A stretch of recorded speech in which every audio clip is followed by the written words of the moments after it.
magkahiwalay. Buti na lang, Girl Scouts. Sige, mag-i-start na tayo para mag-inis. Okay, so, to start with, I call on MJ to lead the prayer. MJ, di ka pa nasa harap. Manalangin po tayo lahat. Sa ngalan ng Ama, ng Anak, ng Espiritu Santo. Amen. Panginoon, salamat po sa araw na ito. At sana po, magiligtas po tayo lahat. Amen. Sa ngalan ng Ama, ng Anak, ng Espiritu Santo. Amen. Okay.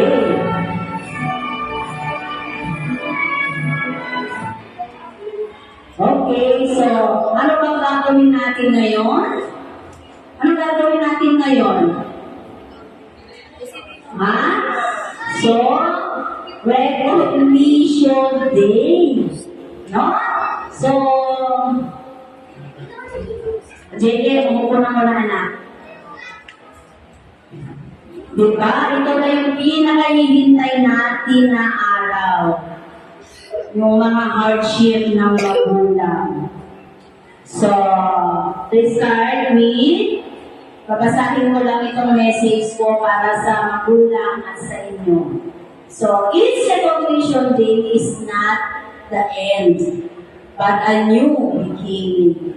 Recognition day is a culmination of all hard work and year of study. It was the day when you feel and say, I've done it. They say, losing is not always a defeat, and winning is not always a victory. Today, not everybody may have made it to the top, but those who did, congratulations. May your shining example continue to inspire and transfer academic excellence. To those who aren't able to make it, do not despair, keep trying and study harder. For you will have your time. There is always a reason. The way things turn out to be, and sometimes they beyond our control.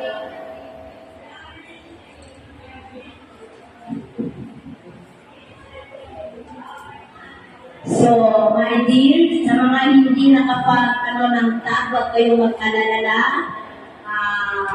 May next year pa, di ba? So, congratulations din.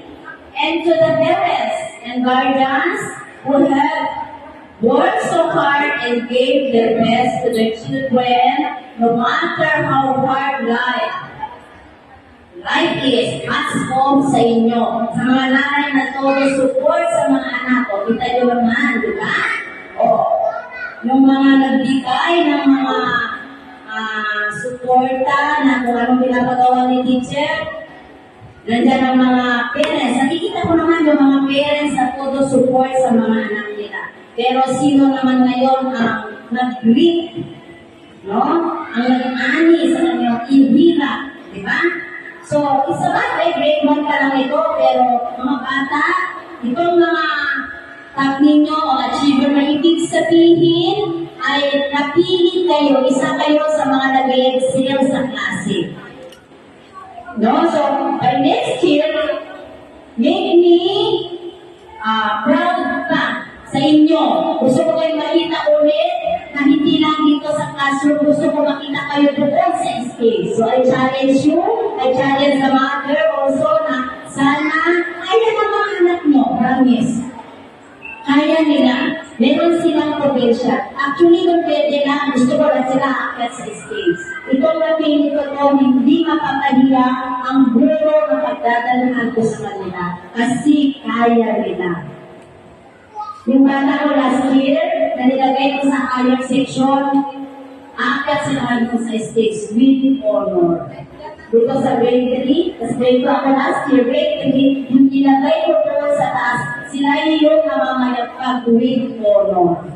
So, sa akin, maswerte kasi talagang pinili ko talaga. Sinelect ko talaga.